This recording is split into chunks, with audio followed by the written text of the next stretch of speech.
Semangat pagi! Hari ini kita masih akan melanjutkan materi tentang Teorema Pitagoras. Nah, hari ini ada yang mungkin sudah tahu kita mau belajar apa? Hari ini kita akan belajar jenis segitiga berdasarkan panjang sisi dan triple Pitagoras. Nah, sekarang kita perhatikan ya, jenis segitiga. Kebalikan teorema Pitagoras yang pertama. Dalam segitiga ABC, jika A, B, dan C adalah sisi di hadapan sudut A, B, dan C. Jadi kita ingat-ingat, di depan A kapital itu adalah A biasa. Di depan B kapital itu adalah B biasa. Di depan C kapital adalah C biasa. Masih ingat ya? Maka berlaku kebalikan teorema Pitagoras, yaitu yang pertama, jika A kuadrat sama dengan B kuadrat ditambah C kuadrat, maka segitiga ABC siku-siku di A. Kita ingat-ingat kembali rumus teorema Pitagoras yang lalu. Jika ditanyakannya adalah sisi miring atau sisi miring kuadrat, itu sama dengan, ada yang masih ingat? Sisi lain dikuadratkan ditambah sisi lain dikuadratkan. Sedangkan kalau bukan sisi miring kuadrat, sama dengan sisi miring kuadrat dikurangi sisi lain kuadrat. Ada yang masih ingat ini? Pasti masih ingat. Oke, selanjutnya kalau sudah ingat berarti rumus A kuadrat sama dengan B kuadrat ditambah C kuadrat. Berarti A di sini apakah sisi miring? Sisi miring atau bukan ya? Ya, merupakan sisi miring karena di sini tandanya adalah ditambah. Karena kalau di sininya ditambah berarti di depannya adalah sisi miring. Lalu, yang di sini, jika C kuadrat sama dengan A kuadrat ditambah B kuadrat, apakah C di sini merupakan sisi miring? Kita lihat tandanya di sini, ditambah atau dikurang? Oh, ternyata tandanya adalah ditambah. Kalau tandanya ditambah, berarti C di sini adalah sisi miring. Oke, kalau sisi miring, itu kita ingat-ingat juga merupakan sisi yang terpanjang. Ya kan? Nah, kalau merupakan sisi yang terpanjang, berarti disebut sebagai sisi miring. Masih ingat ya? Berarti di sini, jika sisi yang terpanjang dikuadratkan itu sama dengan sisi lain dikuadratkan ditambah sisi lain dikuadratkan, maka segitiganya merupakan segitiga siku-siku. Jadi, kalau sisi miring dikuadratkan, itu nanti sama dengan sisi lain dikuadratkan ditambah sisi lain dikuadratkan merupakan segitiga siku-siku. Jadi kita bisa mengingat ya, jenis segitiga yang pertama, jika sisi miring dikuadratkan sama dengan sisi lain dikuadratkan ditambah sisi lain dikuadratkan, merupakan segitiga siku-siku. Kebalikan teorema Pitagoras yang kedua. Dalam segitiga ABC dengan panjang sisi A, B, dan C berlaku A kuadrat kurang dari B kuadrat ditambah C kuadrat, maka segitiga ABC adalah segitiga lancip. Sisi A terletak di hadapan sudut A dan A merupakan sisi terpanjang. Oh, jadi kalau misalnya sisi yang terpanjangnya itu adalah lebih kecil dari sisi lain dikuadratkan ditambah sisi lain dikuadratkan, maka jenis segitiganya adalah segitiga lancip. Nah, kalau misalnya lebih dari bagaimana? Kalau sisi yang terpanjang itu adalah lebih besar daripada yang sisi lain dikuadratkan ditambah sisi lain dikuadratkan, maka jenis segitiganya adalah segitiga tumpul. Jadi kita bisa ingat-ingat kalau yang terpanjang itu sama dengan sisi lain dikuadratkan ditambah sisi lain dikuadratkan, maka jenis segitiganya adalah segitiga apa? Siku-siku.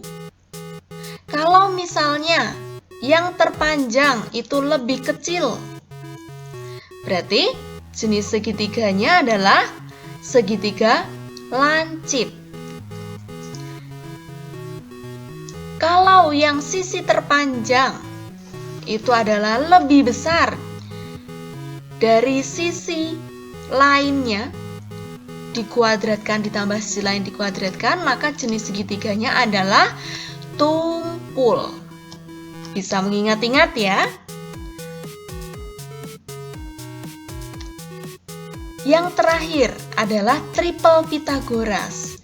Triple atau tigaan Pythagoras adalah 3 bilangan asli yang tepat untuk menyatakan panjang sisi-sisi suatu segitiga siku-siku. Jadi, kalau jenis segitiganya merupakan segitiga siku-siku, berarti segitiga tersebut merupakan triple Pythagoras angka-angkanya.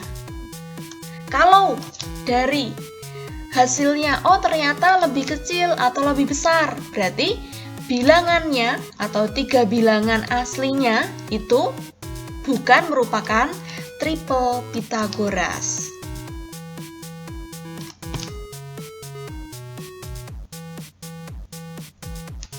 Nah, sekarang kita perhatikan contohnya. Ada 3 soal. Dari bilangan berikut, tentukan jenis segitiga dan manakah yang merupakan triple Pythagoras. Sekarang kita lihat soal yang pertama. Angkanya adalah 5, 4, 3. Nah, yang paling utama, bagaimana menentukannya? Yang paling utama adalah cari bilangan terbesar. Oke ya, cari bilangan terbesar. 5, 4, 3. Mana bilangan yang lebih besar? 5. Nah, cari bilangan terbesar. Kalau sudah, bilangan yang terbesar itu diletakkan di depan. Oke, berarti 5, 4, 3. Yang paling besar adalah 5. Berarti 5 kuadrat titik-titik 4 kuadrat ditambah 3 kuadrat. Kenapa di sini titik-titik? Karena kita belum tahu apakah di sini tandanya sama dengan apakah lebih besar atau lebih kecil. Nah, kita akan melihat itu. Lalu selanjutnya kita hitung. 5 kuadrat adalah 25, titik-titik, 4 kuadrat 16 ditambah 9. 25, titik-titik, 16 ditambah 9 adalah 25. Oh, ternyata kanan dan kiri sama, berarti tandanya sama dengan. Nah, tadi kita ingat kalau sama dengan, kalau sama dengan itu merupakan segitiga siku-siku.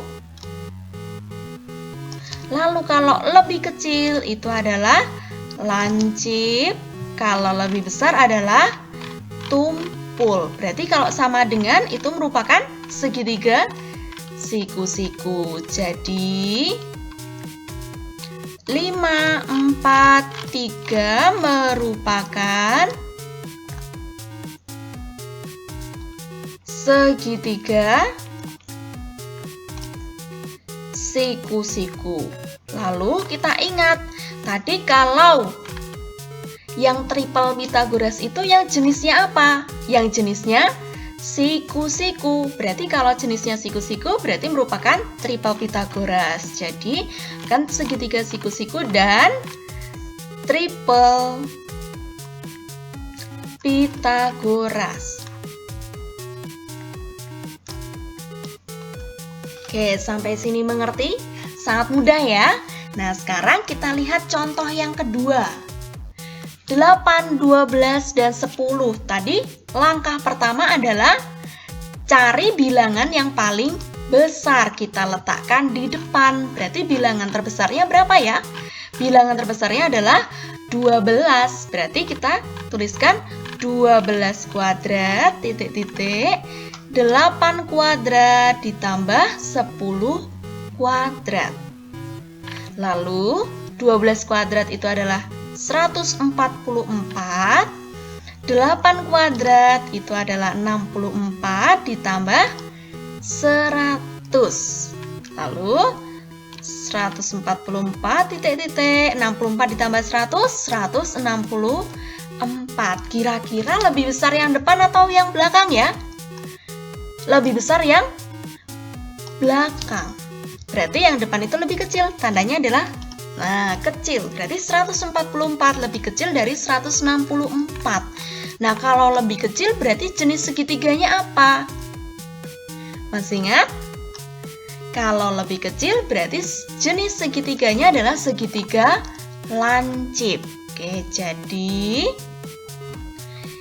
8, 12, 10 merupakan segitiga lancip. Apakah merupakan triple? Tadi kalau triple Pitagoras itu jenis segitiganya apa ya? Jenis segitiganya siku-siku. Berarti kalau lancip merupakan triple bukan? Bukan. Dan bukan triple Pitagoras. Selanjutnya, contoh yang ketiga, 11, 8, dan 20. Lalu, tadi langkah pertama adalah ambil atau cari bilangan yang paling besar. Bilangan paling besarnya adalah 20. Berarti 20 kita letakkan di depan, 20 kuadrat, titik-titik. 11 kuadrat ditambah 8 kuadrat. 20 kuadrat, 400, titik-titik, 11 kuadrat, 121, ditambah 8 kuadrat, 64. Lalu, 400, titik-titik, 121 ditambah 64, berarti 185. Kira-kira 400 itu lebih besar atau lebih kecil ya? 400 ternyata lebih besar dari 185. Kalau lebih besar berarti tadi jenis segitiganya apa? Jenis segitiganya adalah segitiga tumpul. Jadi 11, 8, 20 merupakan segitiga tumpul. Apakah merupakan triple Pitagoras? Bukan, karena bukan merupakan segitiga siku-siku. Dan bukan triple Pitagoras. Oke, sangat mudah sekali ya. Nah, sekarang untuk mengecek pemahaman kalian bisa mengerjakan kegiatan 4. Ada 5 soal di sini. Silakan kalian kerjakan. Soalnya masih sama, hanya berbeda angkanya, yaitu menentukan jenis segitiga dan triple Pitagoras. Oke, selamat mencoba. Sukses untuk kalian semua.